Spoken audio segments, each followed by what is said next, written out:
আমার প্রাক্তন মারা যাওয়ার 1 সপ্তাহ পেরোলো না, অথচ তোমরা দিব্যি ইমোশনাল ব্ল্যাকমেল করে কেন আমার ঘরে অন্য একজনকে চাপিয়ে দিলে মা? নিজেদের খুশিটাই শুধু দেখলে, আমারটা দেখলে না। আচমকা ছেলের প্রশ্ন শুনে ঘাবড়ে গেলেন দিলারা বেগম। নতুন বউয়ের কাছে যাওয়ার আগে ছেলেকে মাঝপথে রুখে কটা ভালো মন্দ পরামর্শ দিতে চেয়েছিলেন, কিন্তু ছেলে যে হঠাৎ এহেন কথাবার্তা বলবে সেটা তার মাথায় ছিল না। তিনি জানেন ভুলটা তারই, তবুও ছেলেকে বোঝানোর জন্য আমতা আমতা করে কিছু বলতে যাবেন এমন সময় পুনরায় স্বপ্নিল বলে ওঠে, তোমাদের কথা তাও বাদ দিলাম, বাট ওই মেয়েটা, সেই বা কি করে সব জেনে শুনে এরকম একজনের সাথে সংসার করতে রাজি হয়ে গেল যে তাকে কখনোই ভালোবাসতে পারবে না? বাবা, এখন এসব কথা থাক না, মাত্রই বিয়ে হয়েছে তোর, কেউ শুনলে কি মনে করবে বলতো? তাছাড়াও বউয়ের সামনে এগুলো বলিস না, বেচারি যে কিছুই। কথাটা পুরোপুরি শেষ করতে পারলেন না দিলারা বেগম। তার আগেই স্বপ্নিলের কাজিনরা এসে হইচই করে নিয়ে গেল তাকে। নতুন বউ যে তার ছেলে বা তার অতীতের ব্যাপারে কিছুই জানে না, এই কথাটা ছেলেকে বলার সুযোগ মিলল না তার। একই সাথে মনে চেপে এলো ভয়। যদি তার ছেলে এখন বউয়ের সাথে খারাপ আচরণ করে, তবে তিনি কি করবেন? মেয়েটা স্বপ্নিলের বাবার বন্ধুর কন্যা, তাকে ভালো রাখার কথা দিয়ে তো ঠিকই নিয়ে এসেছেন তার পরিবারের কাছ থেকে। এখন সব পরিকল্পনা ভেস্তে যাবে না তো? মনে ঢুকে গেল ভয়। তবুও একটি দীর্ঘশ্বাস ফেলে এক বুক সমান আশা নিয়ে সৃষ্টিকর্তার কাছে নিজের ছেলে ও ছেলের বউয়ের সাংসারিক জীবনে সুখ কামনা করলেন তিনি। বাসর ঘরে বসে আছে রাহিতা। দুরু দুরু বুকে কয়েক ঘন্টা আগে কবুল বলে নিজের হওয়া মানুষটার অপেক্ষায় লাজুক বরণে অপেক্ষারত সে। রুমের বাহিরে কথাবার্তা শুনে স্বপ্নিল যে এসে গেছে বুঝতে বেগ পেতে হলো না তার। কাজিনদের থেকে মুক্তি পেয়ে এক প্রকার নীরসভাবেই কক্ষে প্রবেশ করলো স্বপ্নিল। রুমে ঢুকেই বিছানার মাঝখানে মাথায় আঁচল দিয়ে বসে থাকা নিজের নববধূকে দেখে বুকের মাঝের চিনচিনে ব্যথা পুনরায় জাগ্রত হলো তার। না সে পারছে এই দমবন্ধ অবস্থা থেকে মুক্তি পেতে, না সে পারছে এই বিয়েকে মেনে নিতে। উভয় সংকটে পড়ে এক প্রকার দিশেহারার মতোই কাপড় নিয়ে সোজা ওয়াশরুমে ঢুকে গেল সে। এদিকে স্বপ্নিলকে কোনো কথা না বলে এভাবে চলে যেতে দেখে কিঞ্চিত অবাকই হলো রাহিতা। মাথার আঁচল ফেলে সেভাবেই অপেক্ষা করতে লাগলো স্বপ্নিলের। আপনার কি শরীর খারাপ লাগছে? ফ্রেশ হয়ে আসা মাত্রই রাহিতার মুখে এই প্রশ্ন শুনে থেমে গেল স্বপ্নিল। সামান্য চমকে গেলেও প্রকাশ করল না বাহির থেকে। উত্তর না দিয়ে চুপচাপ বিছানায় গিয়ে শুয়ে পড়তেই পুনরায় কানে এলো চিন্তিত রাহিতার নম্র কণ্ঠস্বর। শুনছেন, কথা বলছেন না কেন? আপনার কি খুব বেশি খারাপ লাগছে? খানিকটা চিন্তা নিয়েই প্রশ্ন করেছিল মেয়েটা, কিন্তু গতবারের ন্যায় এবারও তার আশায় গুড়ে বালি দিয়ে চুপচাপ অপর পাশ ফিরে বালিশে মুখ গুজে পড়ে রইল স্বপ্নিল। এবার চিন্তা বাদ দিয়ে রাহিতা প্রচণ্ড বিস্মিত হলো। বলা বাহুল্য, সে যে এমন ঠান্ডা প্রত্যাখ্যান মোটেও আশা করেনি সদ্য বিবাহিত স্বামীর থেকে। তবে কি স্বপ্নিল এ বিয়েতে খুশি নয়? সে কি তাকে পছন্দ করে না? এমন হাজারো প্রশ্নে নিমিষেই প্রশ্নবিদ্ধ হলো হৃদয়। কিন্তু এমন হলে স্বপ্নিল বা তার পরিবারের কেউ একদিনও তাদের বলল না কেন? স্বপ্নিলের পরিবার তো নিজ থেকেই প্রস্তাব দিয়েছিল তার জন্য। যেখানে দু পরিবারের মধ্যে এত ভালো সম্পর্ক, সেখানে ছেলে রাজি না থাকলে তো এমনি এমনি আর এত দূর এগোতো না সব কিছু, তাই না? এসব ভেবেই নিজের মনকে সান্ত্বনা দিল রাহিতা। অতপর বেশ ধীরে সুস্থে ঝুঁকে গেল বিছানার বাঁ পাশে, যেখানে চোখ বন্ধ করে গুটিসুটি মেরে শুয়ে আছে স্বপ্নিল। আস্তে করে ওর কপালে হাত রাখতেই ওর কোমল হাতের স্পর্শে আচমকা খুলে গেল স্বপ্নিলের চোখজোড়া। সেই ঈষৎ রক্তিম চোখজোড়া যেন অনেক কিছু বলতে চাইছে রাহিতাকে। মুহূর্তেই এক অজানা ভয়ে ঢোক গিলে সে। অতপর কিছু বুঝে ওঠার আগেই এক ঝটকায় তার হাত সরিয়ে দেয় স্বপ্নিল। বহু কষ্টে নিজেকে আটকে রাখা এতক্ষণের চাপা ক্ষোভ যেন স্বমহিমায় সামনে আসে। নিজেকে নিয়ন্ত্রণ না করে ক্রোধান্বিত স্বরে চেঁচিয়ে ওঠে। আর কত বেহায়া হবে তুমি? দেখছো না আমি কথা বলতে চাইছি না? অ্যাভয়েড করছি তোমাকে, এত কিছুর পরও তুমি আমার গায়ে হাত দিচ্ছ। কি চাই তোমার? স্ত্রীর অধিকার? আমার টাকা দেখে বিয়ে করে নিজের স্বার্থ হাসিল হয়নি? হঠাৎ এমন প্রশ্নে লজ্জায় অপমানে হতভম্ব হয়ে পড়ে রাহিতা। এ কোন স্বপ্নিলকে দেখছে সে? আজ পর্যন্ত তো কখনোই তাকে এভাবে কারো সাথে কথা বলতে দেখেনি। হ্যাঁ, ওদের পরিবার স্বপ্নিলদের চেয়ে সামান্য কম সচ্ছল, কিন্তু তবুও আজ পর্যন্ত কখনোই ওর সাথে বা ওর পরিবারের কারো সাথে দেখা হলে কোনোরূপ খারাপ আচরণ করেনি ছেলেটা। সব সময় হাসি মুখে ভালো আচরণই করেছে। এখন হঠাৎ করে বিয়ের পর চেনা স্বপ্নিলের এই অজানা পরিবর্তন দেখে কষ্টে বিস্ময়ে রাহিতার অক্ষিদয় কোটর হতে বের হয়ে আসতে চাচ্ছে, যেন হৃৎপিণ্ড দুমড়ে মুচড়ে যেতে চাইছে কষ্টে। নিজেকে সামলে কোনো মতে কম্পিত কণ্ঠে সে উত্তর দিল, আপনি এভাবে কথা বলছেন কেন? কি করেছি আমি? আপনি কি এই বিয়েতে রাজি ছিলেন না? ও, তুমি মনে হয় জানতে না, তাই না? মাই গড, এত নিখুঁত অভিনয় কিভাবে করছো রাহিদা? তোমাকে তো এই মুহূর্তে অস্কার দিতে মন চাইছে আমার। তোমার মুখ কেউ দেখলে বিশ্বাসই করবে না কারো অভিনয় এতটা বাস্তব হয়। তাচ্ছিল্যের হাসি হেসে বলল স্বপ্নিল। ওর কথায় রাহিতার বড় বড় অক্ষিপল্লব ভর করে গড়িয়ে পড়ল দুফোঁটা অশ্রু। তবুও নিজেকে সামলে কিছুটা সময় নিয়ে তপ্ত সুরে পাল্টা প্রশ্ন করল সে। যদি বিয়েতে রাজি ছিলেনই না, তবে কেনই বিয়ে করলেন স্বপ্নিল? আমার জীবনটাকে কি ছেলে খেলা মনে হয়েছিল আপনার কাছে? একটাবার কেন বললেন না আপনি আমায় পছন্দ করেন না, অথবা এই বিয়ে করবেন না? নিজেরাই সেধে বিয়ের প্রস্তাব দিয়ে নিজে এইভাবে বাসুরাতে অপমান করার তো কোনো মানে হয় না, তাই না? টাকা নিয়ে কথা বলে আমার ওপর যখন প্রশ্ন তুললেনই, তখন নিজের এই রং বদলানো স্বভাবের কথা মনে পড়ল না? রাহিতার ব্যঙ্গাত্মক প্রশ্নে ও তাচ্ছিল্যে এতক্ষণের জ্বলন্ত ক্ষোভে যেন ঘি পড়ল। মুহূর্তেই এগিয়ে এসে রাহিতার দু বাহু ধরে দাঁতে দাঁত চেপে স্বপ্নিল চেঁচিয়ে বলল, তোমার কি মনে হয় আমি শখের বশে তোমায় বিয়ে করেছি? যদি এমনটা ভেবে থাকো তবে ভুল ধারণা, আর এখনই সেটা মাথা থেকে বের করে দাও। কারণ আমি তোমাকে পছন্দ করি না। তোমাকে বিয়ে করলেও কখনোই ভালোবাসতে পারবো না, কারণ আমি আমার মন অলরেডি একজনকে দিয়ে ফেলেছি। সেখান থেকে ফিরে আসা সম্ভব নয়। তোমাকে এই বিষয়ে আমি আগেই বলতে চেয়েছিলাম, বিয়েটা ভাঙতেও চেয়েছি, কিন্তু নেহাতি মায়ের মুখের দিকে তাকিয়ে বিয়ে করতে বাধ্য হয়েছি। নিজের শত কষ্ট হোক, তবু মা বলে কথা, তার কথার বিরুদ্ধে যাওয়ার স্পর্ধা আমার নেই। আমি শুধু আমার নামে স্ত্রী, নিজেকে এর বেশি কিছুই ভাবার প্রয়োজন নেই, বুঝছো? জোরে দুবাহু চেপে ধরায় হাতে ব্যথা অনুভব করছিল রাহিতা। চোখ বন্ধ থাকা অবস্থায় স্বপ্নের কথা শুনে হাত সরানোর জন্য ছটফট করতে থাকা রাহিতার চোখ বেয়ে আরেক ফোঁটা অশ্রু গড়িয়ে পড়ে। এতক্ষণ ক্রোধের বশে থাকলেও হঠাৎ সেই বন্ধ চোখের টলমলে স্বচ্ছ অশ্রুজল দেখে স্বপ্নের ভেতর কি যেন হয়। হুট করেই হাতের বন্ধন নিজ থেকেই হালকা হয়ে যায়। স্বপ্নিল হাত ছেড়ে দেওয়ায় হাফ ছেড়ে বাঁচে রাহিতা। হাতের যন্ত্রণা থেকে মুক্তি পেলেও মনের যন্ত্রণা থামানো দায়। এ যেন সময়ের সাথে সাথে পাল্লা দিয়ে বেড়ে যাচ্ছে ক্ষণে ক্ষণে। রাহিতাকে ছেড়ে দিয়ে দুহাতে নিজের মাথা চেপে ধরল স্বপ্নিল। ঘাড় সমান ছাটা চুলগুলো খামচে ধরে নিজেকে সামলানোর ব্যর্থ চেষ্টা করে যেন।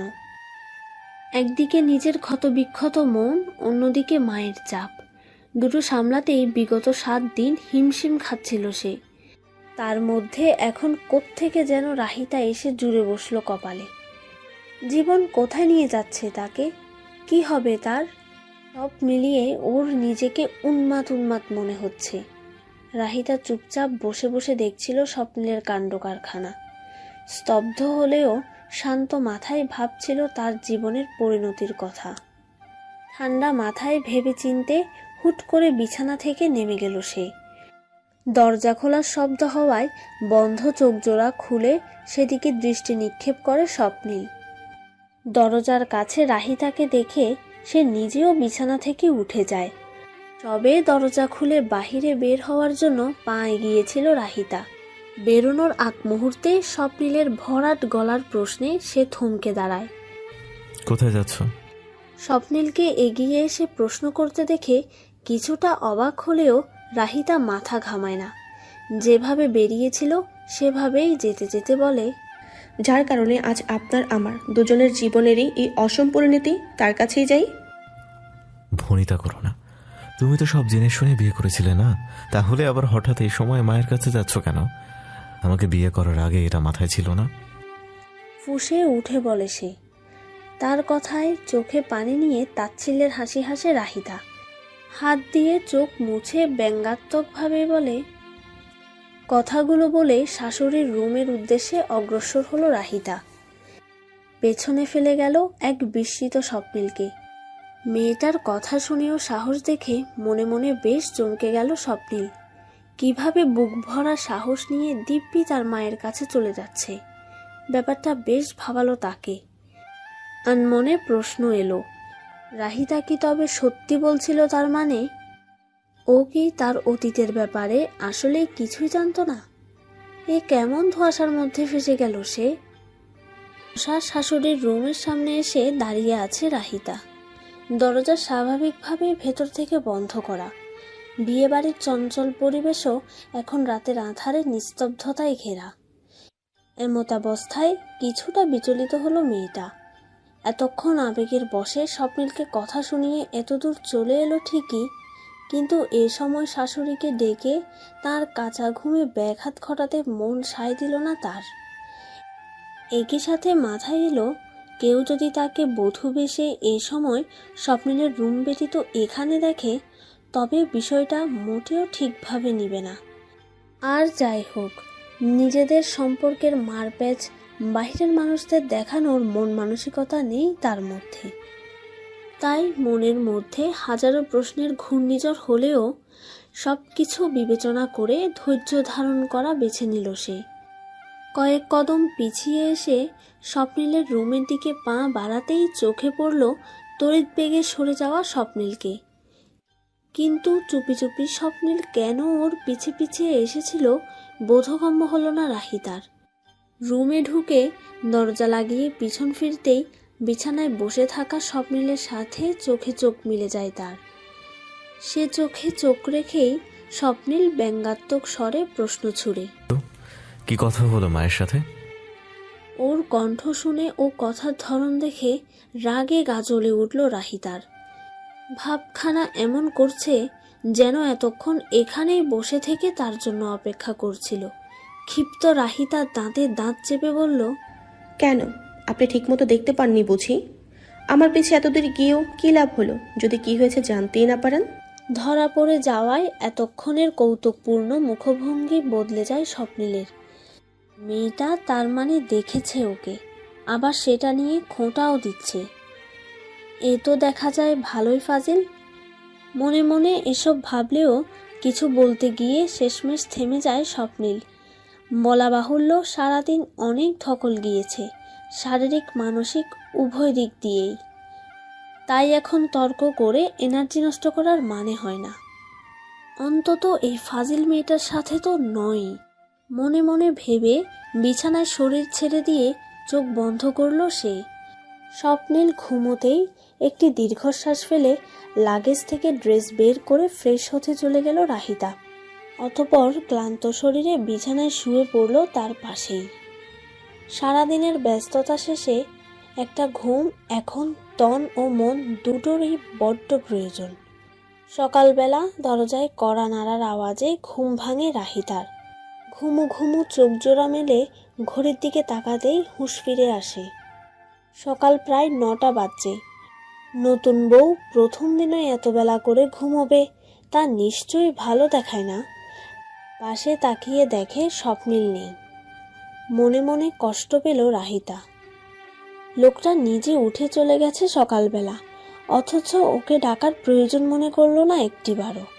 কি এমন হতো ওকে ডেকে দিলে? কিন্তু পরক্ষণেই তার মনে হলো, যে ছেলেটা তাকে এখনো মন থেকে বউ হিসেবে স্বীকার করেই না, সে কেন যেচে পড়ে তার সাথে কথা বলতে যাবে? স্বপ্নের কথা ভাবতেই কাল রাতের কথোপকথন পুনরায় মাথা চাড়া দিয়ে উঠল রাহিতার। তবুও সেগুলোকে মনের মধ্যে চাপা দিয়েই দরজার কাছে গেল সে। দরজা খুলতেই চোখে পড়ল এক হাস্যোজ্জ্বল মেয়েকে, যে স্বপ্নিলের চাচাতো ভাইয়ের বউ সায়মা। কাল বিয়েতে তার সাথে পরিচয় হয়েছে রাহিতার। তাকে দেখে রাহিতাও মুখে হাসি টেনে বলল, সরি ভাবি, উঠতে একটু লেট হলো। সবাই উঠে গেছে না? কখন এত বেলা হয়েছে আমি টেরই পাইনি। আরে কোনো সমস্যা নেই পাগলি, বিয়ের প্রথম প্রথম এমন হয়। আমরাও তো সেই সময় পার করে এসেছি নাকি, বুঝতে পারছি তোমার অবস্থা। যদি তোমাদের মতো আমার বিয়েটা একটা স্বাভাবিক বিয়ে হতো তাহলে হয়তো তোমার কথা ঠিক হতো ভাবি। কিন্তু আমার বর যে আমার মন থেকে চায় না, চাপে পড়ে বিয়ে করেছে। কি গো, কি ভাবছো মনে মনে? আমার দেবরের কথা নাকি? অবশ্যই হেল্প করব, এই জন্যই তো এখানে, নয়তো কি আর এমনি এমনি এসেছি। তুমি গোসল করে এসো, আমি শাড়ি পরিয়ে রেডি করে দিচ্ছি তোমার। তোমার শাশুড়ি মাই তো পাঠিয়ে দিলেন আমায়, তার একমাত্র পুত্রবধূকে জাগিয়ে রেডি হয়ে নিচে নিয়ে যেতে বললেন। জানো, চাচি তোমায় ভীষণ ভালোবাসে। রাহি, তুমি অনেক লাকি, সবার শাশুড়ি এমন হয় না। সাইমার কথায় বাহির থেকে হাসলেও ভেতরে ভেতরে কিছুটা তাচ্ছিল্যের হাসি হাসল রাহিতা। সে নিজেও জানে দিলারা বেগম তাকে ভালোবাসেন, কিন্তু তবুও তিনি স্বার্থপরের মতো তাকে পুরো সত্যটা না জানিয়ে এমন একটা সিদ্ধান্ত কিভাবে নিলেন তা বেশ ভাবাচ্ছে তাকে। যে করেই হোক আজ ওনার সাথে কথা বলতেই হবে, তার শুনতেই হবে সব কিছু। নয়তো সারা জীবন এভাবে সমঝোতা করে কিভাবে চলবে সে স্বপ্নিলের সাথে। নিজের এসব ভাবনার মাঝেও একটা জিনিস নজর এড়ালো না রাহিতার। তা হলো এতক্ষণ হাসি মুখে সব কথা বললেও শেষের কথাটা কিছুটা দুঃখের সাথেই বলল সায়মা। তার মুখভঙ্গি দেখে কপালে ভাঁজ পড়ল রাহিতার। কিছু জিজ্ঞেস করবে তার আগেই তাকে ঠেলে ঠুলে ওয়াশরুমে পাঠিয়ে দিল সায়মা। কোনো কিছু বলার সুযোগই আর পেল না সে।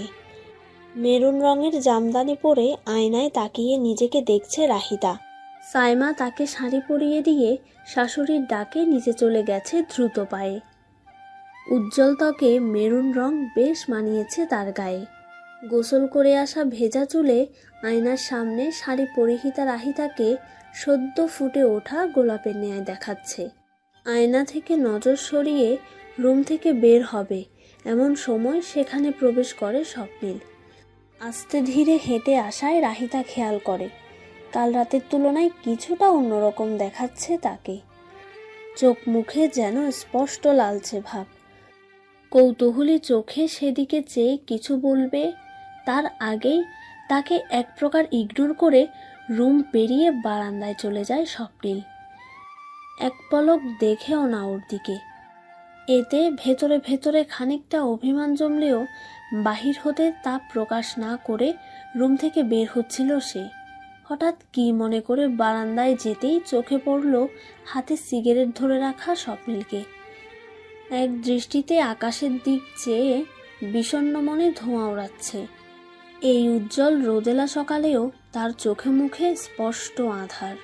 স্বপ্নিলের এমন চেহারা দেখে খারাপ লাগার পাশাপাশি সামান্য অপরাধ বোধও হলো রাহিতার। একটু কি সময় দেওয়া যেত না ছেলেটাকে? কেন এত তাড়াতাড়ি সব কিছু করতে হলো? প্রত্যেকটা মানুষেরই সময়ের সাথে সব কিছু মানিয়ে নেওয়ার একটা ব্যাপার থাকে, যেটা স্বপ্নিল পায়নি। এসব ভেবেই সেখান হতে প্রস্থান করছিল রাহিতা। এমন সময় কানে এলো স্বপ্নিলের শান্ত কণ্ঠস্বর। চোরের মতো পেছনে দাঁড়িয়ে না থেকে কিছু বলার থাকলে সামনে এসে বলো। চমকে উঠে পেছনে ফিরল রাহিতা। না, এখনো স্বপ্নিল আগের মতোই রেলিংয়ের সাথে হেলান দিয়ে ঠায় দাঁড়িয়ে, পেছনে ঘুরে দেখেনি অবধি তাকে। তবু কিভাবে বুঝলো? বিস্ময়কে সাথে নিয়েই খানিকটা এগিয়ে এসে সে প্রশ্ন করল। উত্তরের আশায় অপেক্ষা করা রাহিতাকে হতাশ করে চুপ রইল স্বপ্নিল। বিষয়টাকে উপেক্ষা করে রাহিতা পুনরায় প্রশ্ন করল, আপনি সিগারেট কেন খাচ্ছেন? আপনি না আগে এসব খেতেন না? একদম বউয়ের মতো আচরণ করবে না।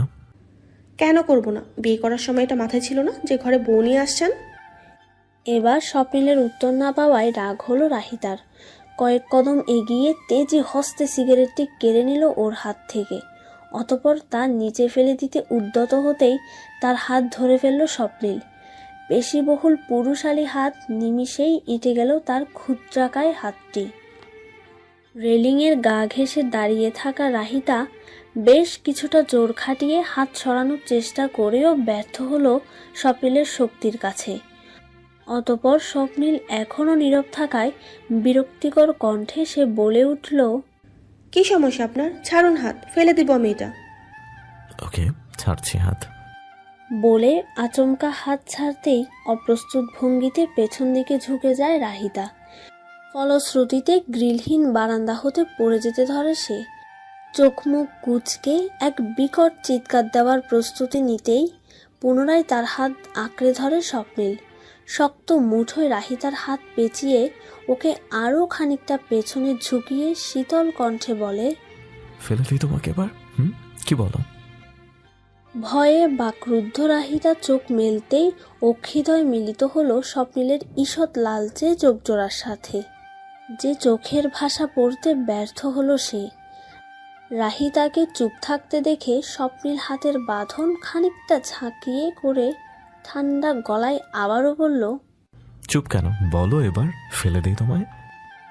ভয়ে চোখ মুখ কুঁচকে ধীর কণ্ঠে রাহিতা জবাব দিল, যদি পারেন ফেলে দিন। তুমি কি মনে করেছো আমার মধ্যে সাহস নেই? আমার চ্যালেঞ্জ করছো তুমি? দেখাতে হবে তোমায়। ওকে দেন, গুড বাই মিসেস রাহিতা। তীর্যক হেসে গট গট করে কথাগুলো বলেই হাতের বন্ধন ঢিলে করে দিল স্বপ্নিল। এতক্ষণ মনের মাঝে সাহস নিয়ে ঝুঁকে থাকা রাহিতার যেন শ্বাস আটকে গেল কণ্ঠনালীতে। তবে কি স্বপ্নিল সত্যি ওকে নিচে ফেলে দিবে? শান্ত পরিবেশ, নিশ্চুপ ভঙ্গিতে পেছনে ঝুঁকে আতঙ্কিত মুখে স্বপ্নিলের চোখের দিকে চেয়ে আছে রাহিতা, যে চোখে স্পষ্ট শূন্যতা বিরাজমান। হুট করে স্বপ্নিল হাত ছেড়ে দেওয়ায় ভয়ে চোখ মুখ কুঁচকে ফেলল রাহিতা। এই বুঝি পড়ে যাবে মনে হতেই তৎক্ষণাৎ পুনরায় হাত চেপে ধরে স্বপ্নিল। অতপর চোখ খোলার আগেই হেঁচকা টানে আচমকা তার বুকে এসে পড়ে রাহিতা। সব কিছু এতটাই আকস্মিকভাবে ঘটল যে ভয়ে বিস্ময়ে স্তম্ভিত হয়ে আছে মেয়েটা। অপরদিকে স্বপ্নিলকে এত কাছ থেকে অনুভব করতে পেরে এক অন্যরকম অনুভূতিতে বশীভূত হয় তার মন। স্বপ্নিলের বুকে মাথা রেখে সেভাবেই তার হৃদস্পন্দন শোনার চেষ্টা করছিল সে। এরই মধ্যে তাকে বুক থেকে সরিয়ে দেয় স্বপ্নিল। দুহাতে বাহু চেপে ধরে সামান্য দূরত্ব সৃষ্টি করে দুজনের মাঝে। কেমন লাগলো? রসিকতামূলক প্রশ্ন করতেই সরু চোখে অপর পাশ ফিরে রাহিতা। তাকে ভয় দেখানোর প্রচেষ্টায় সফল হওয়ায় এবার যে মজা নেবে স্বপ্নিল তা বেশ বুঝতে পারছে। রাহিতাকে চুপ দেখে স্বপ্নিল পুনরায় তার বাহু ঝাঁকিয়ে প্রশ্ন করে, খুব ভয় পেয়েছিলে? স্বীকার তো করতেই পারো, আমি মাইন্ড করবো না। ধর, আপনি একটা খুব বাজে লোক। বিরক্তিকর কণ্ঠে কথাটা বলে স্বপ্নিলের থেকে নিজ হাত ছাড়িয়ে তাকে ঈষৎ ধাক্কা দিয়ে সরিয়ে বারান্দা থেকে চলে যেতে যেতে বলল রাহিতা। পেছন ফিরলে সে দেখতে পেত স্বপ্নিলের ঠোঁটের কোণে এক প্রস্ফুটিত সূক্ষ্ম হাসি। নিচে নামতেই শাশুড়ি ও অন্যান্য আত্মীয়দের মুখোমুখি হলো রাহিতা।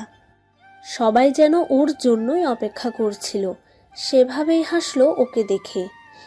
বিনিময়ে সেও ইতস্তত হেসে সকলের মাঝে গিয়ে বসল। শুরু হলো। নতুন বউকে দেখে প্রশংসা করলো সবাই। একই সাথে তাকে খেপানো থেকে শুরু করে বিভিন্ন রকম হাসি ঠাট্টা। গল্পের পসরায় জমে গেল আসর। বলা বাহুল্য, স্বপ্নিলের বাবা মারা গেছেন। ওর একটা একাদশে পড়ুয়া ছোট বোন আছে।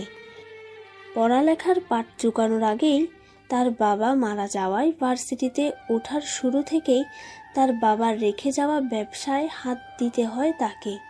অল্প সময়ে দায়িত্বের বোঝা ঘাড়ে চেপে যাওয়ায় বাধ্য হয়েই একা হাতে যতটুকু পেরেছে বেশ ভালোভাবেই সব দিক সামলে রেখেছে সে। এসব নিয়ে কথা হচ্ছিল। বেশিরভাগ আলোচনা স্বপ্নিলকে ঘিরে। তার কি পছন্দ অপছন্দ এসব রাহিতাকে জানানোর উদ্দেশ্যেই যে তার শাশুড়ি করছে বুঝতে বাকি রইল না তার। একই সাথে রাহিতা এটাও বুঝল এত দ্রুত বাবাকে হারানোর পর থেকেই মায়ের প্রতি এক আলাদা দুর্বলতা আছে স্বপ্নিলের। আর হয়তো সে কারণেই নিজের মনের ক্ষত শুকানোর আগেই সে মায়ের কথায় এই বিয়ে করতে রাজি হয়। আত্মীয়দের সাথে আলাপ আলোচনা শেষে রান্নাঘরে প্রবেশ করতেই শাশুড়িকে সে জিজ্ঞেস করে, সরি আন্টি, উঠতে দেরি হয়েছে। আপনার হেল্পও করতে পারলাম না সকালবেলায় রান্নায়। ঠিক আছে, তবে তোমাকে এক শর্তে কিন্তু ক্ষমা করতে পারি। কিছুটা গম্ভীর মুখে বললেন দিলারা বেগম। শাশুড়ির এমন আচরণে কিছুটা অবাক হলো রাহিতা, তবুও স্বাভাবিক মুখে বলল, কি শর্ত আন্টি, আমায় বলুন। আমি এখানে কারোর আন্টি না, আমাকে এখন থেকে মা বলে ডাকলে তবেই মাফ করব, বুঝেছো বৌমা? হেসে কথাগুলো বলেন দিলারা বেগম। শাশুড়ির হাসি দেখে হেসে ফেলেন রাহিতাও। তিনি যে ওর সাথে মজা করছিলেন এতক্ষণে বুঝে এলো তার। হাসতে হাসতেই দিলারা বেগম বললেন, রান্না করতে পারিস না রাহি? জি মা, পারি টুকটাক। বেশ, আমার স্বপ্নিল কিন্তু বেশ ভোজন রসিক। ওকে দেখে খুব একটা বোঝা যায় না, কিন্তু খাবার খেতে অনেক পছন্দ করে আমার ছেলেটা। তুই বুঝতে পারছিস তো আমি কি বলছি? শাশুড়ির কথায় কি জবাব দিবে ভেবে পায় না রাহিতা, তবুও মাথা নিচু করে হ্যাঁ সূচক মাথা নাড়ে সে। কিছুক্ষণ নীরবতার পর দিলারা বেগম বলেন, আজ বিকেলে সবাই চলে যাওয়ার পর আমার রুমে আসবি, কেমন? কিছু কথা বলার ছিল তোকে। উনার কথায় মাথা তুলে তাকায় রাহিতা। অবশেষে তিনি নিজে থেকে সব খুলে বলতে চাইছেন ওকে। জানার সুযোগ পেয়ে সেও সাই জানিয়ে বলে দেয় সে আসবে। তারও যে স্বপ্নিলের সম্পর্কে অনেক কিছু জানা বাকি। নিজের ভাবনার মাঝেই সে শুনতে পেল দিলারা বেগমের আরেকটি প্রশ্ন। স্বপ্নিল তোকে কাল রাতে কিছু বলেছে? মানে? যদিও রাহিতা জানে তিনি কি প্রসঙ্গে কথা বলছেন, তবুও ও বুঝের মতো প্রশ্ন করে পুরোটা শোনার জন্য। ওর প্রশ্নে ইতস্ততভাবে দিলারা বেগম বলেন, মানে ও কি তোর সাথে কোনো খারাপ ধরনের আচরণ করেছে, বা এমন কিছু বলেছে যাতে তুই কষ্ট পেয়েছিস? যদি করে থাকে আমায় বলতে পারিস, আমি নিজে ওর খবর করে নেব। রাহিতার মনে হলো একবার বলে দিক কাল রাতের স্বপ্নিলের অদ্ভুত আচরণের কথা। তাকে স্ত্রী হিসেবে মানবে না, কোনোদিন ভালোবাসবে না, এসব বলার কথা। কিন্তু তবুও অজানা এক কারণে সে সংযম করলো নিজেকে। আগে সব কিছু শাশুড়ি থেকে জানতে হবে, তবেই সে কোনো কিছু ভাববে। তাই মুখভঙ্গি স্বাভাবিক করে মলিন হেসে বলল, না মা, তেমন কিছুই হয়নি। আসলে আমরা খুব বেশি টায়ার্ড ছিলাম তো, তাই দুজনেই ঘুমিয়ে পড়েছিলাম দ্রুত। কেন, কিছু হয়েছে নাকি মা? রাহিতার কথায় এতক্ষণ চেপে রাখা শ্বাস ছাড়লেন দিলারা বেগম। স্বপ্নিল যে রাহিতার সাথে কোনো খারাপ আচরণ করেনি ভেবে খুশি হলেন তিনি। যাক, তার ছেলে নিজেকে সামলে নিতে শিখেছে, এখন রাহিতাকে মেনে নিলেই হয়, মনে মনে প্রার্থনা করলেন উনি। হাসি মুখে বললেন, আরে না, আমি তো এমনিই বলছিলাম, বয়স হয়ে গেছে তো, কখন কি বলি ঠিক নাই। তুই এখন বাহিরে যা, তোর কাকি শাশুড়িমাদের কাছে যা, আমিও আসছি। অতঃপর একটি দীর্ঘশ্বাস ফেলে মাথা নাড়িয়ে রান্নাঘর থেকে বেরিয়ে আসে রাহিতা। বের হতেই পথিমধ্যে দেখা হয় স্বপ্নিলের সাথে। ওর দিকেই অদ্ভুত দৃষ্টিতে তাকিয়ে আছে সে। এ দৃষ্টি সম্পূর্ণ ব্যতিক্রম, কোমল দৃষ্টি, যেন কোনো কারণে ওর কাছে কৃতজ্ঞ সে। স্বপ্নিলকে এভাবে তাকিয়ে থাকতে দেখে কিছুটা চমকে উঠেই চোখের ইশারায় রাহিতা জিজ্ঞেস করে, কি? স্বপ্নিল উত্তর দেয় না। কিছুক্ষণ ওর চোখে সেভাবে চেয়ে থেকেই হঠাৎ ধরা পড়া চোরের ন্যায় এদিক সেদিক তাকিয়ে উসখুস করে কেটে পড়ে রাহিতার সামনে থেকে। হঠাৎ করে কি এমন হলো তার? ওর যাওয়ার পানে চেয়ে রাহিতা ভাবে। সকাল গড়িয়ে দুপুর হলো, দুপুর পেরিয়ে বিকেল, বিকেল হতেই এক এক করে মেহমানরা চলে যেতে লাগলো নিজ নিজ গন্তব্যে। স্বপ্নিলও বাহিরে চলে গেছে। ওর আসতে আসতে রাত হবে। বাসা ফাঁকা পেয়ে এই সুযোগে শাশুড়ির রুমে চলে গেল রাহিতা। সকাল থেকেই যে এই মুহূর্তটার অপেক্ষা করছিল সে, তাই তো সময় পেতেই এক মুহূর্ত বিলম্ব করেনি। অপরদিকে দিলারা বেগমও যেন ওর আগমনের জন্যই প্রস্তুত ছিলেন। রাহিতা রুমে ঢুকতেই ইশারায় তার পাশে বসার ইঙ্গিত দিলেন তিনি। ওর মাথায় হাত রেখে বেশ শান্ত গলায় বললেন, দেখ মা, এখন হয়তো আমি তোকে যা বলবো শুনলে তুই কষ্ট পাবি, মনে মনে আমাকে ভালো মন্দও বলতে পারিস, এতে আমি কিছু বলবো না তোকে। কিন্তু আমার মনে হয় তোদের সম্পর্ক পুরোপুরি শুরু হওয়ার আগে তোকে স্বপ্নিলের সম্পর্কে সব কিছু জানানো দরকার। তাই তোকে এখানে ডাকা। এই বুড়ো মায়ের কথা শুনবি তো মা? রাহিতাকে পাশে বসিয়ে একটি দীর্ঘশ্বাস ফেলে স্বপ্নিলের অতীত সম্পর্কে বলা শুরু করলেন দিলারা বেগম। শুরু করলেন ছেলের জীবন বৃত্তান্ত। তোর হয়তো এখন এগুলো শুনতে খারাপ লাগবে, কিন্তু সত্যিটা অস্বীকার করার উপায় নেই এই মুহূর্তে আমার কাছে, তাই বলতে হচ্ছে। আসলে স্বপ্নিলের জীবনে তোর আসার আগে একজন ছিল, যাকে ও ভীষণ ভালোবাসতো। মেয়েটার নাম ছিল আনিকা। সম্পর্কে আমার এক বোনের মেয়ে, স্বপ্নিলের কাজিন। ওদের দুজনের মধ্যে দীর্ঘ 3 বছরের প্রেমের সম্পর্ক ছিল। শুরুতে আত্মীয়দের মধ্যে আমরা এই বিয়ে মেনে নিতে না চাইলেও পরে স্বপ্নিলের জোড়াজুড়িতে 2 পরিবার মেনে নিতে এক প্রকার বাধ্য হই। পাগল ছিল আমার ছেলেটা ওর জন্যে। আনিকা এত তাড়াতাড়ি বিয়ে করতে চাইছিল না, কিন্তু পরে স্বপ্নিলের জিদের কাছে হার মানে সে। এ মাসেই ওদের বিয়ে হওয়ার কথা ছিল, এবং সেটাও শুধু স্বপ্নিলের ইচ্ছায়। কিন্তু এরই মাঝে হুট করে কি যেন হয়ে গেল। চোখের পলকে সব ওলটপালট হয়ে যায়। এই মাসের শুরু থেকেই আনিকা আচমকা ভীষণ অসুস্থ হয়ে পড়ে। তারপর হুট করেই মেয়েটা মারা যায়। ভাগ্নির মৃত্যুর কথা বলতে যেয়ে এতক্ষণ ধরে রাখা অশ্রুকে আর চাপিয়ে রাখতে পারেনি দিলারা বেগম। আঁচলে মুখ ঢেকে অশ্রু লুকোতে ব্যস্ত হয়ে পড়লেন। অপরদিকে রাহিতা এসব শুনে স্তব্ধ হয়ে গেল শুধু। এই মুহূর্তে কী ধরনের রিয়াকশন দিবে ভেবে উঠতে পারছে না সে। চুপচাপ বুকের বাঁ পাশের এক অদ্ভুত চিনচিনে ব্যথা উপলব্ধি করল সে।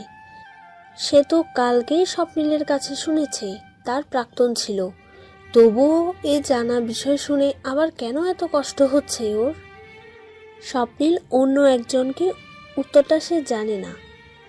হয়তো স্বপ্নিলকে মন থেকে নিজ স্বামীরূপে মেনে নেওয়ায় তার জীবনে অন্য কারো উপস্থিতির কথা শুনতেও কষ্ট হচ্ছে ওর।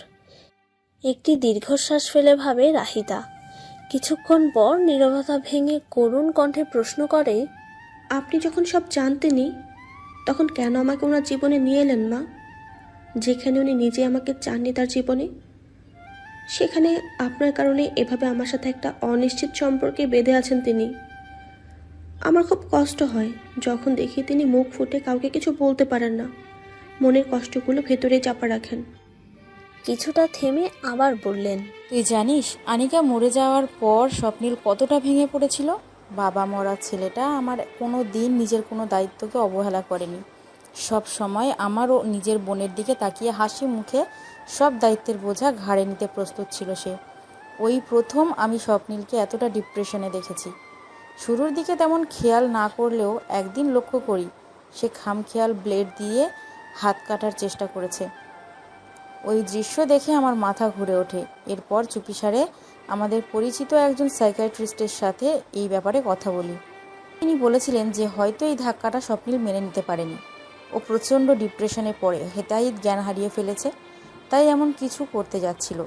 তখন ডক্টর নিজেই আমাকে পরামর্শ দেন ওকে সময় দিতে এবং সম্ভব হলে ওর জীবনে কাউকে নিয়ে আসতে, যাতে সে পুরনো ক্ষত ভুলে নতুন করে ভালোবাসাকে আঁকড়ে ধরে পুনরায় বাঁচতে পারে। তাই বলে আপনি ওনাকে কোনো সময় না দিয়ে এভাবে হুট করে বিয়ের সিদ্ধান্ত নিয়ে নিলেন মা? জানেন, আমার শুরু থেকেই সন্দেহ হচ্ছিল যখন আপনি বিয়ের ব্যাপারে তো তাড়াহুড়া করেন, কিন্তু আমার বাবা মা খুব বিশ্বাস করেছিল আপনার উপর। বাবা আমার শ্বশুরের খুব বিশ্বস্ত বন্ধু ছিলেন কি না, তাই তো বাবাও বেশ আগ্রহে রাজি হয়ে যান এই বিয়েতে। কিন্তু আফসোস, দিন শেষে আমার সন্দেহটাই সত্যি প্রমাণিত হলো। উনি আমার মন থেকে বউ হিসাবে মানেন না, হয়তো কোনোদিন মানবেন কিনা আমি তাও জানি না। ধরা গলায় কথাগুলো বলতে যেয়ে কেঁদে ফেলে রাহিতা। ভীষণ কষ্ট হচ্ছে তার আজ, খুব জ্বালাপোড়া করছে মনে। সে ভেবেছিল শুধু নাটক সিনেমায় এরকম হয়, কিন্তু এটা তো বাস্তব। তার নিজের জীবনেও যে এরকম কিছু হবে তা যে কল্পনাতেই ছিল তার কাছে। হুট করে সব কিছু জেনে নিজেকে সামলানো যেন দুষ্কর হয়ে যাচ্ছে তার পক্ষে। রাহিতাকে কাঁদতে দেখে এতক্ষণের অনুতাপটা যেন মুহূর্তেই বেড়ে গেল দিলারা বেগমের। কাছে এগিয়ে দুহাতে চোখের পানি মুছিয়ে দিয়ে রাহিতার হাত দুটো নিজের হাতে নিয়ে বললেন, কষ্ট হচ্ছে না খুব? আমি জানি তোর খারাপ লাগবে, এই ভয়ে এই কয়দিনে আমি তোকে কিচ্ছু বলিনি।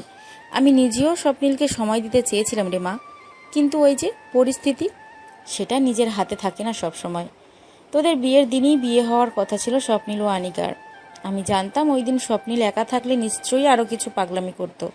তাই তো উপায় না পেয়ে তার সপ্তাহখানেক আগে তোদের বাড়িতে গিয়ে সব কিছু বলে কথা পাকা করে আসি। তোর বাবা চেয়েছিল বিয়ের আগে স্বপ্নিল ও তুই একজন আরেকজনের সাথে কথা বল, কিন্তু আমি ইচ্ছে করেই ওর ব্যস্ত থাকার বাহানা দিয়ে বিয়ে পর্যন্ত বিষয়টাকে গড়াই। আমাকে তোর এই মুহূর্তে খুব স্বার্থপর মনে হচ্ছে না রাহি? হয়তো আমার জায়গায় থাকলে বুঝতি নিজের ছেলেকে প্রতিনিয়ত ধুকে ধুকে মরতে দেখার কষ্ট কীরূপ। বেআইনদের কিছু বলিস না রে মা, আমাকে তাদের সামনে দাঁড়াতেও ভীষণ লজ্জা লাগে। স্বপ্নিল আমায় বারবার বলেছিল সব কিছু জানিয়ে তারপর বিয়ে ঠিক করতে, কারণ ও জানতো এমন করলে হয়তো তোর বাবা মা এই বিয়েতে রাজি হতেন না। কিন্তু আমি তা করিনি। সবার অগোচরে নিজের ছেলের অন্ধকার জীবন আলোকিত করতে আমি তাদের মেয়েকে অন্ধকারে ঠেলে দিয়েছি। এটা কোনো মা বাবাই মানবেন না। শাশুড়ির কথায় তাচ্ছিল্য ভর করে রাহিতার মনে। এজন্যই হয়তো স্বপ্নিল ভেবেছিল সে সব জেনে শুনে তাকে বিয়ে করেছে, আর এ কারণেই তাকে লোভে বলছিল কাল। সাথে সাথেই ভীষণ মনে চেপে ধরে আফসোস। তার ভাগ্যের উপর হতাশ মনে সে প্রশ্ন করে নিজেকে, কেন আমার সাথে এমন হলো? আমি তো সত্যি তাকে ভালোবেসেছিলাম। যদি তাকে আমারই হতে হতো, তবে নিয়তি কেন তার জীবনে আমার আগে অন্য কাউকে এনেছিল? মনের প্রশ্ন মনেই থেকে যায়, কোনো উত্তর মিলে না তার। শাশুড়ির প্রশ্নে রাহিতা গমগমে গলায় প্রশ্ন তুলে, আর যদি উনি আমাকে কোনোদিনও ভালো না বাসেন, আমায় মন থেকে মেনে না নেন, তবে কি হবে মা? আমার জীবনটা কি নষ্ট হবে না? রাহিতার এমন কণ্ঠ শুনে অজানা ভয়ে ঈষৎ কেঁপে ওঠেন দিলারা বেগম। তাই তো, এ কথা তো তিনি ভেবে দেখেননি। আবেগের বশে ছেলের জীবনে মেয়েটাকে আনলেন তো ঠিকই, কিন্তু এই সম্পর্কের শেষ পরিণতি কি হবে সে সম্পর্কে তো কেউই নিশ্চিতভাবে বলতে পারবে না। জিভ দিয়ে শুষ্ক ঠোঁট ভিজিয়ে আচমকা রাহিতাকে প্রশ্ন করেন, কিন্তু তুই তো ভালোবাসিস স্বপ্নিলকে। হঠাৎ শাশুড়ির মুখে এমন প্রশ্ন শুনে চমকে ওঠে রাহিতা। বড় বড় অক্ষিদয় পিটপিটিয়ে কিছু বলার আগেই দিলারা বেগম পুনরায় বলেন, ভাবছিস আমি কিভাবে জানি তাই তো? অপ্রস্তুতভাবে শাশুড়ির মুখের দিকে তাকাতেই তার চাহনি দেখে দিলারা বেগম মৃদু হেসে বলেন, মনে আছে একদিন আমি একাই তোদের বাড়িতে যাই? বরাবর স্বপ্নিল আমাকে নিয়ে গেলেও ওই দিন আমি একা গিয়েছিলাম। সেই দিন আমি তোকে লক্ষ্য করি, সবার মাঝে থাকলেও তোর চোখ বারবার দরজার দিকে যাচ্ছিল, এক মনে খুঁজে যাচ্ছিলি স্বপ্নিলকে। সেই সময় তোকে দেখে মনে মনে আফসোস করেছিলাম যে কেন আমার ছেলে সিঙ্গেল হলো না। তোকে বরাবর ছেলের বউ করার ইচ্ছা ছিল তোর শ্বশুরের, কিন্তু আমার ছেলেটাই অন্য একজনকে মন দিয়ে বসেছিল, তাই আমাদের কিছুই করার ছিল না। এই জন্যেই তোর ব্যাপারটা আমি তখন মাথা থেকে বাদ দিই। কিন্তু পরে আনিকার যাওয়ার পর যখন আমি ভাবছিলাম স্বপ্নিলের এই অবস্থায় কি করা যায়, তখন হঠাৎ তোর কথাই মনে আসে। হয়তো ওকে অন্য কারোর সাথে বিয়ে দেওয়া যেত আমার যোগ্য ছেলের জন্যে, মেয়েও পাওয়া খুব একটা কঠিন হতো না। কিন্তু ওরা সব কিছু জানার পর থেকে ওকে মন থেকে ভালোবাসতে পারতো না তোর মতো। আমি জানতাম তুই ওকে আগে থেকেই পছন্দ করিস, ওর জন্য তোর ভালোবাসা তোর চোখে ভাসতো। আর ভালোবাসার মানুষের সাথে বিয়ে করতে কে না চাইবে? এই জন্যেই আমি জানতাম তুই এই বিয়েতে রাজি হবি। বাকি থাকলো স্বপ্নিলের কথা, ওকে আমি নিজের মতো করেই বিয়ের জন্য মানিয়ে নিই। আমার মনে হয়েছিল স্বপ্নিলের ছন্ন ছাড়া জীবনে পুনরায় ভালোবাসা আসলেই সে আবার আগের ন্যায় হয়ে যাবে। আমার বিশ্বাস একদিন তোদের সুখের সংসার হবে। আমি প্রতিটি মোনাজাতে এটাই প্রার্থনা করি, যাতে আমার ছেলে তোকে ভালোবাসে, তোর সংস্পর্শে নতুন করে বাঁচতে শেখে। উনার কথা চুপচাপ মনোযোগ দিয়ে শুনল রাহিতা, তবে কোনরূপ অনুভূতি প্রকাশ করতে সক্ষম হলো না তার স্থবির হয়ে যাওয়া মন মস্তিষ্ক। রাহিতাকে নীরব দেখে মনের ভার হালকা হলো না দিলারা বেগমের। কিছু একটা ভেবে জোরে এক শ্বাস ফেললেন তিনি। অতঃপর শীতল কণ্ঠে রাহিতার উদ্দেশ্যে বললেন, দেখ রাহি, স্বপ্নিল খারাপ ছেলে না, এটা তুই নিজেও জানিস। ও কাল রাগের বশে তোকে কিছু বলে থাকলে ওকে একটু ঠান্ডা হতে দে, দেখবি তোর সব দায়িত্ব স্বেচ্ছায় নেবে, তোর আদর যত্নের কমতি হতে দিবে না। শুধু দরকার একটুখানি সময়। আমি যে সময়টা না দিয়ে ওকে এই বিয়ে দিয়েছি, সেই সময়টা তুই ওকে দে। আমি জানি তুই নিরাশ হবি না। আর একটা কথা, তোর পাশাপাশি আমিও লক্ষ্য রাখবো স্বপ্নিলের উপর। যদি আমার কখনো মনে হয় স্বপ্নিলের আচরণে পরিবর্তন আসেনি, সে তোকে মেনে নিতে চাইছে না বা তোর সাথে খারাপ আচরণ করছে, তবে তুই চাইলে আমি স্বেচ্ছায় তোকে ওর থেকে আলাদা হওয়ার সুযোগ দেব। তোর বাবা মার সব অভিযোগ মাথা পেতে নেব। তবুও তুই এখন অন্তত তাদেরকে কিছু বলিস না। মা আমার, প্লিজ আমার এই অনুরোধটা রাখ। শাশুড়ির মুখে এমন কথায় থম মেরে বসে থাকে রাহিতা। শুধু অদ্ভুত হাহাকার ও দীর্ঘশ্বাস আছড়ে পড়ে হৃদয়ে। কাল সকাল পর্যন্ত তার জীবনটা কত রঙিন ছিল, আর আজ এমন পরিণতি।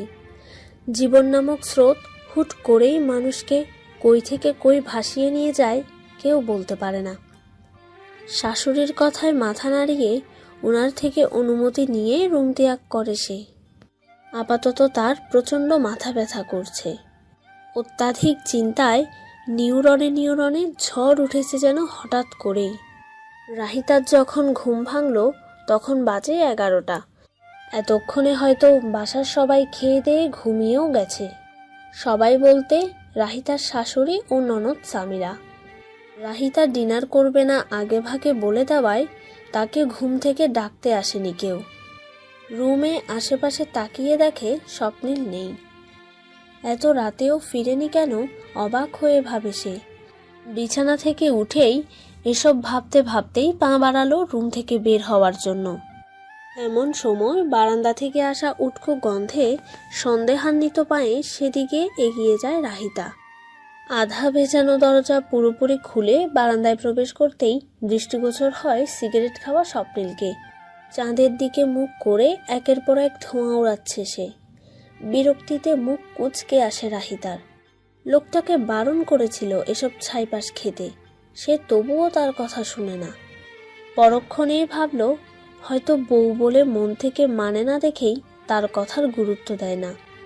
এসব ভেবে তার ছেলের সাথে স্বপ্নিলের পাশে গিয়ে চুপচাপ দাঁড়ালো রাহিতা। কখন এসেছেন? কিছু জিজ্ঞেস করেছি। বলার প্রয়োজন মনে করছি না। ও, আশাহতভাবে কথাটা বলে অভিমানী চোখে স্বপ্নিলের দিকে তাকালো সে। সে জানে পাশে দাঁড়ানো মানুষটা তার অভিমানের কদর দিবে না। তবুও কেন যে সে নিজে থেকে তার খোঁজ খবর নিতে যায় রাহিতা নিজেও জানে না। হয়তো ভালোবাসে বলে তাই। নির্বিকারভাবে সিগারেটের শেষ টান দিয়ে হাত থেকে তা ফেলে দেওয়ার আগে আনমনেই একবার পাশে দাঁড়ানো রাহিতার দিকে চোখ গেল স্বপ্নিলের। চোখ সরিয়ে নিতে যেয়েও এক অদ্ভুত দৈব বলে চোখ ফিরিয়ে নিতে সক্ষম হলো না সে। অভিমানী চোখে আকাশের বুকে জেগে থাকা চাঁদের দিকে তাকিয়ে আছে রাহিতা। অক্ষিকটর খানিকটা টলমল করছে পানিতে। আচ্ছা, সেও কি তার মতো আকাশের সাথে নিজের দুঃখের কথা বলছে, চাঁদের কাছে অভিযোগ করছে? প্রশ্ন জাগে স্বপ্নিলের মনে, এবং প্রশ্নটা জাগতেই এক অদ্ভুত অনুভূতি জাগে তার মনে। হঠাৎ করেই স্বপ্নিলের খানিকটা অপরাধবোধ হয় রাহিতার সাথে এমন নির্লিপ্ত ব্যবহার করার জন্য। হাতে রাখা সিগারেটটা নিচে ফেলে সেও আকাশের দিকে তাকায়। গম্ভীর আকাশের দিক তাকিয়ে গম্ভীর মুখে সে নিজেও ভাবতে থাকে রাহিতার কথা। মেয়েটার তো কোনো দোষ নেই এখানে। বাসায় আসার পর তার মা ডেকেছিল রুমে। জানিয়েছেন তার অতীতের ব্যাপারে রাহিতা ও তার পরিবারের অজ্ঞতার কথা। মায়ের মুখে এসব শুনে বেশ অবাক হয়েছিল সে। নিজের অজান্তেই মেয়েটাকে কী সব বলেছে, কাল কষ্ট দিয়ে ফেলেছে। একবার ভেবেছিল সরি বলবে, কিন্তু পরক্ষণেই কি যেন ভেবে নিজের সৎ ইচ্ছেকে সূক্ষ্মভাবে দমন করে সে। রাহিতা ঘুমিয়ে থাকায় সে বারান্দায় এসে একমনে এসব ভাবতে ভাবতেই সিগারেট ফুঁকছিল।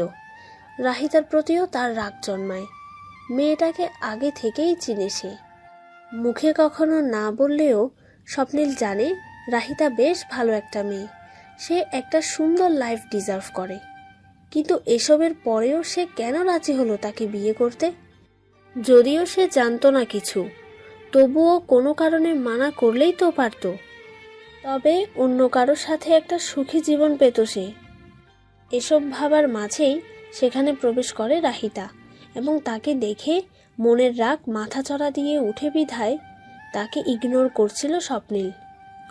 কিন্তু এই যে এখন তার পাশে চাঁদের আলোর নিচে অশ্রু সিক্ত চোখে আকাশের দিকে তাকিয়ে থাকা মেয়েটা এক অদ্ভুত বন্ধনে টানছে তাকে।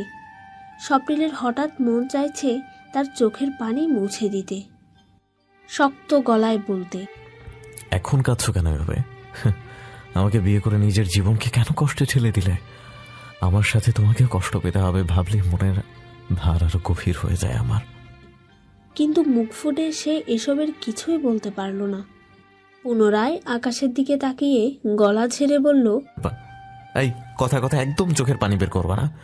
তোমার চোখের পানি মুছে দেওয়ার জন্য কেউ বসে নেই এখানে। বন্ধুর বাড়ি গিয়েছিলাম, তাই আসতে লেট হয়েছে। এসব বউদের মতো গোয়েন্দাগিরি স্বভাব বাদ দাও, বুঝছো?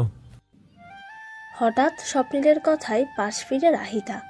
মুহূর্তেই চোখাচোখি হয় স্বপ্নিলের সাথে, যে আপাত দৃষ্টিতে তার দিকেই তাকিয়েছিল। রাহিতা তাকাতেই অপ্রস্তুতভাবে চোখ সরিয়ে নেয় স্বপ্নিল। পরের দিন সকাল, স্বপ্নিল অফিসে যাওয়ার জন্য রেডি হচ্ছে। যদিও আজ তার ছুটি ছিল, কিন্তু আজকাল বাসায় থাকতে তার দম বন্ধ লাগে, তাই কোনো বাহানা দিয়ে বাসা থেকে বেরোনোর কথা ভাবছিল সে।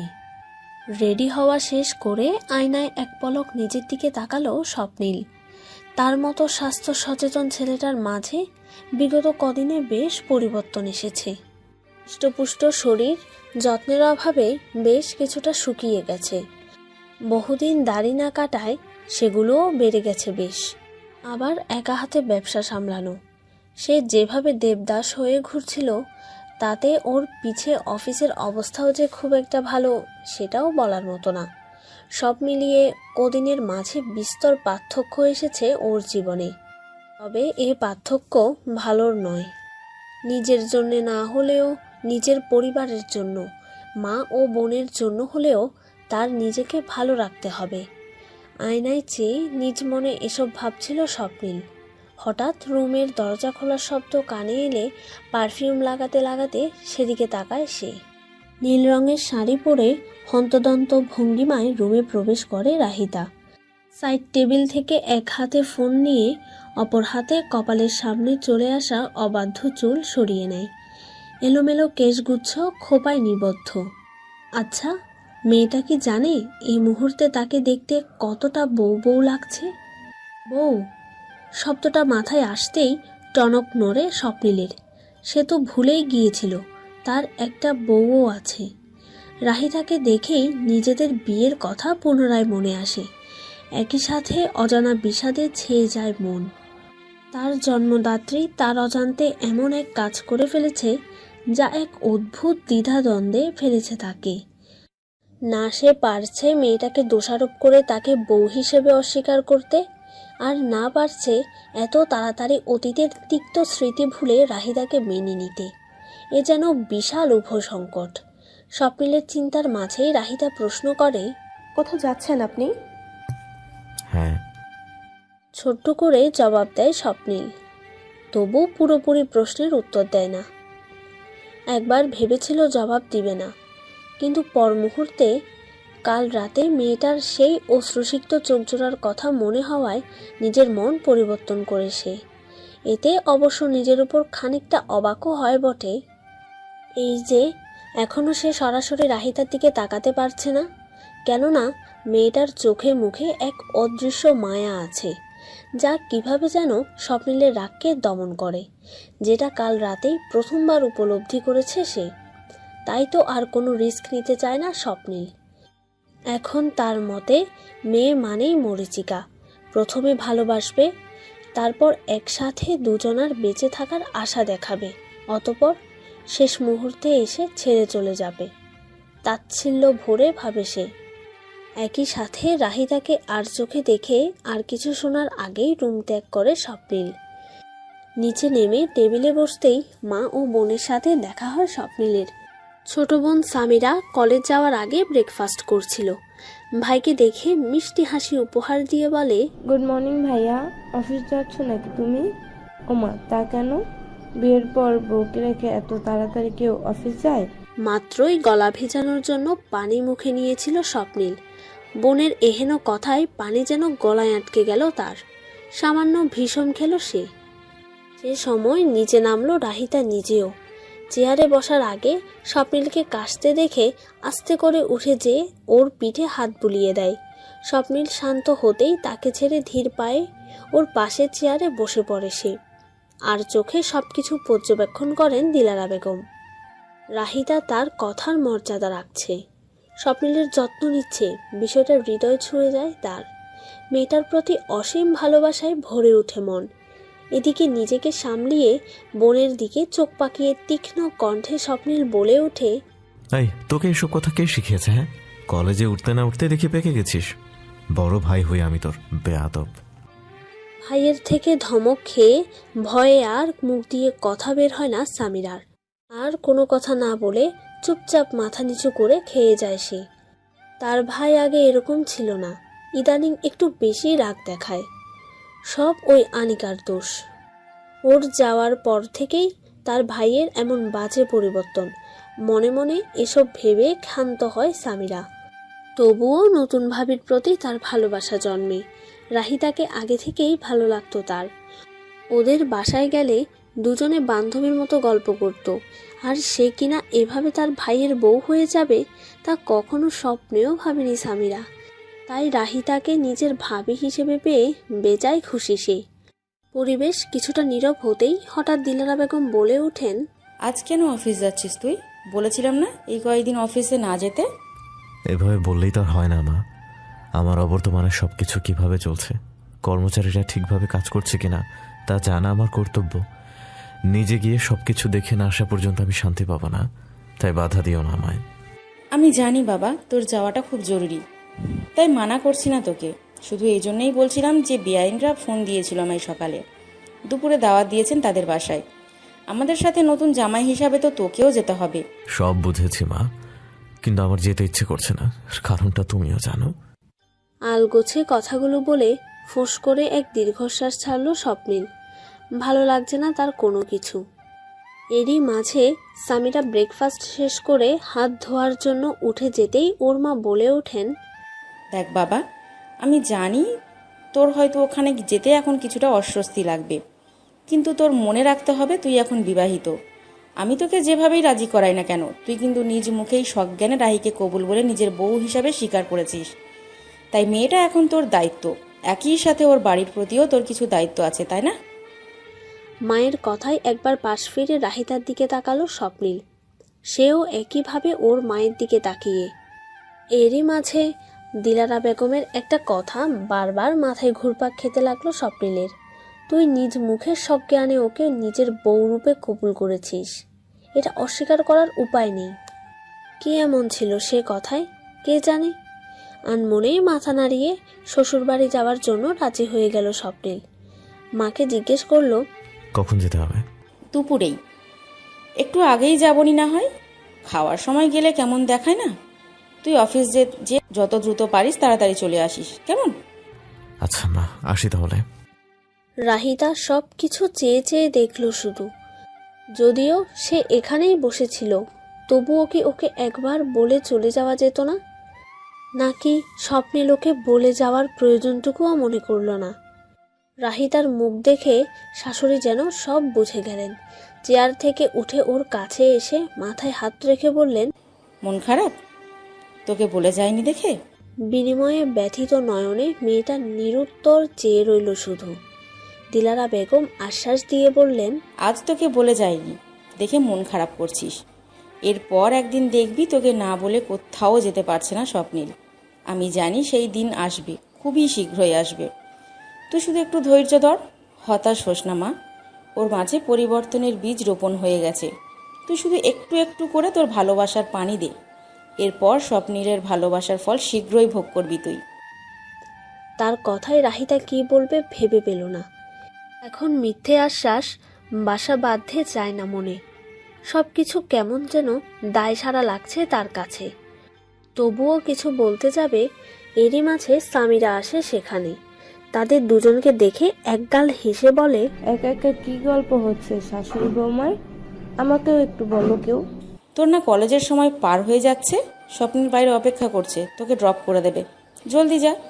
ওকে তাড়া দিয়ে উঠলেন দিলারা বেগম। দ্রুত পায়ে দরজায় যেতে যেতে সামিরার আওয়াজ, ভালো কথা মনে করে দিয়েছো মা। তোমার ছেলের যে মেজাজ হয়েছে আজকাল, দেখা যাচ্ছে এখন না গেলে আমায় রেখেই চলে যাবে ভাই। সামিরা চলে যেতেই মুখ খোলে রাহিতা। কণ্ঠ স্বাভাবিক করে শাশুড়িকে বলে, রুমে যাই মা, আম্মু ফোন দিয়েছিল একটু আগে। রুমে যাওয়ার আগেই কেটে যাওয়া ধরতে পারিনি। আমি কল ব্যাক করে কথা বলবো এখন। হ্যাঁ অবশ্যই রাহি, জলদি যা। আর বেআইনকে বলে দিস তার জামাইও যাচ্ছে আমাদের সাথে। উনার কথায় মাথা নেড়ে রুমের উদ্দেশ্যে প্রস্থান করে রাহিতা। দিন আরম্ভের ব্যস্ততায় সবাই চলে যায় যে যার কাজে। আয়নার সামনে দাঁড়িয়ে শাড়ির কুচি ঠিক করছিল রাহিতা। পেছনেই বিরক্ত হয়ে দাঁড়িয়ে আছে স্বপ্নিল।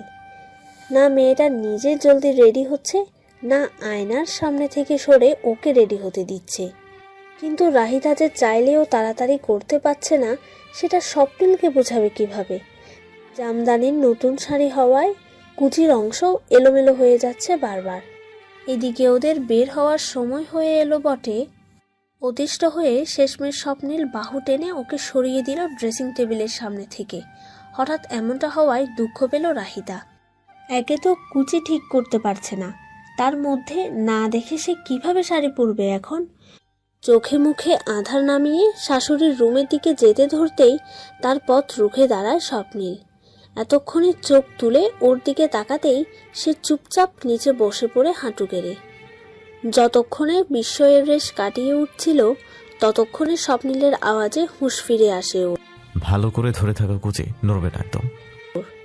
গলায় আটকে যাওয়া শ্বাস রোধ করে কোনো মতে হাতে কুচি ধরে দাঁড়িয়েছিল রাহিতা। স্বপ্নিল মনোযোগ দিয়ে ওর শাড়ির কুচি ঠিক করে দিচ্ছে। এ বিস্ময়ের যেন রেশ কাটিয়ে উঠতেই পারছে না সে। এখন যে কেউ এলে স্বপ্নিলকে দেখলে ভাববে ওদের মাঝে স্বাভাবিক সম্পর্ক বিদ্যমান। এই মুহূর্তে স্বপ্নিল নিজের অজান্তেই পুরোদস্তুর স্বামীর মতো আচরণ করছে, তা কি সে জানে? নিজের ভাবনায় নিজেই শিউরে ওঠে রাহিতা। খানিক বাদেই ওর ভাবনা চিন্তার মাঝে কাজ শেষ করে ওর হাতের কুচি ঠিকভাবে ধরিয়ে দিয়ে স্বপ্নিল বলল, এইটুকু কাজ ঠিক মতো করতে পারো না? নিজেরও সময় নষ্ট করলে সাথে আমারও। ভালোভাবে শাড়ি পরতে না পারলে মায়ের কাছে যেতে আয়নার সামনে দাঁড়িয়ে ঢং করছিলে কেন? মেয়ে মানুষ মানেই ভেজাল, যত সব। গটগট করে এসব কথা বলে এক মনে আয়নায় তাকিয়ে ব্রাশ দিয়ে নিজের চুল আঁচড়াতে লাগলো স্বপ্নিল। ওর কথাবার্তায় এতক্ষণে কিছুটা স্বাভাবিক হয়েছে রাহিতা। জিভ দিয়ে শুকনো ঠোঁট ভিজিয়ে আচমকা বলে উঠল, শুনুন, একটা কথা বলার ছিল। হুম? আয়নায় তাকিয়ে এক ধ্যানে নিজ কাজ করতে করতেই জবাব দিল স্বপ্নিল। কোনরূপ ভূমিতা ছাড়াই রাহিতা বলল, আমার মা বাবার সামনে আমার সাথে স্বাভাবিক আচরণ করবেন প্লিজ। এমন কিছু বলবেন না যেন তাদের মনে হয় আমাদের মাঝে স্বামী স্ত্রীর স্বাভাবিক সম্পর্ক নেই।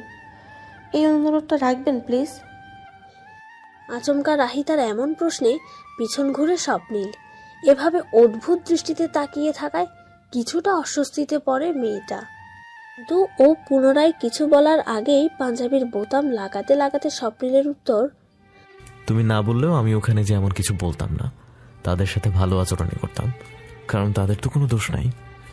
তারা তো কিছুই জানেই না, তাই এটা আমার বলার প্রয়োজন নাই। এইটুকু কমন সেন্স আমার আছে। স্বপ্নিলের কথায় মনে মনে স্বস্তি পেলেও একটি কথা শুনে প্রশ্ন না করে পারে না সে। মুখ ফসকে অবশেষে বলেই ফেলে, তাহলে তো আমার ক্ষেত্রেও বিষয়টা একই রকম, তাই না? আমিও তো কিছুই জানতাম না। আমারও তো কোনো দোষ নেই, তবে কেন আমার সাথে আপনার এত ঠান্ডা আচরণ? মাত্র পাঞ্জাবির বোতাম লাগানো শেষ করতেই এহেন প্রশ্নের সম্মুখীন হয়ে কিছুটা থমকে যায় স্বপ্নিল। এক দৃষ্টিতে চেয়ে থাকে ওর সামনে দাঁড়িয়ে থাকা ছলছলে চোখের রাহিতার দিকে। এ চোখের ভাষা অস্পষ্ট, যেন অনেক কিছুর জবাব চাইছে স্বপ্নিলের কাছে, নিজেদের অধিকার চাইছে তার থেকে। কিছুক্ষণ সে মায়াবী চোখে তাকিয়েই পলক সরিয়ে নেয় স্বপ্নিল। এ কেমন যন্ত্রণায় পড়ল সে। বেশ কিছুক্ষণ হলো পরিবেশ নীরব। কিছুক্ষণ আগে রাহিতার করা প্রশ্নটির কোনো সঠিক জবাব দিতে অক্ষম হওয়ায় স্বপ্নিল আপাতত নিরুত্তর থাকাই বেছে নিয়েছে। এ দুদিনে তার থেকে এরূপ প্রতিক্রিয়ায় অভ্যস্ত হওয়ায় রাহিতা মনক্ষুণ্ণ হলেও এবার সেটাকে বিশেষ পাত্তা দিল না, বরং এক পলক স্বপ্নিলের দিকে চেয়ে থেকে বলল,